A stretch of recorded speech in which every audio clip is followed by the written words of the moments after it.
అసతోమా సద్గమయ తమసోమా జ్యోతిర్గమయ మృత్యోర్మా అమృతంగమయ.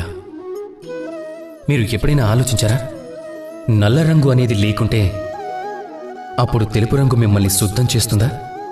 రాత్రి అనే అంధకారం అనేది లేకుండా ఉంటే అప్పుడు సూర్యప్రకాశానికి అర్థం మనకి తెలుస్తుందా? ఈ అలసట అనేది లేకుండా ఉంటే అప్పుడు విశ్రాంతి అనే దాని అర్థం మనకి తెలుస్తుందా? ఆకలి అనేది లేకుండా ఉంటే రుచికరమైన భోజనం యొక్క అర్థం మనం తెలుసుకోగలమా? వీటన్నిటి సంతోషాలను మనం స్వీకరించగలమా? గుర్తుపెట్టుకోండి, ఈ ప్రపంచంలో ఏ భావము లేదా వస్తువు చెడ్డది కాదు. ఒకవేళ ఇది మీరు చెడు అనుకుంటే దానికి ఏదైనా కారణం ఉంటుంది. చెడు అనేది తప్పకుండా ఉంటుంది. లేదు అంటే ఈశ్వరుడు దీన్ని మన ప్రపంచంలో ఎందుకని పెడతాడు? ఈ చెడు ఉద్దేశం ఏమిటంటే మనకు మంచితనాన్ని అనుభూతి పొందేలా చేయడం కోసం. ఎందుకంటే మనం మంచితనంతోనే మన లక్ష్యాన్ని సాధించాలని.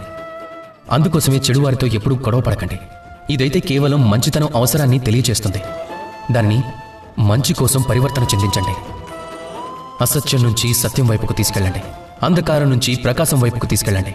మృత్యు నుంచి అమరత్వం వైపుకు తీసుకువెళ్ళండి. కానీ ప్రేమతో తీసుకువెళ్ళండి.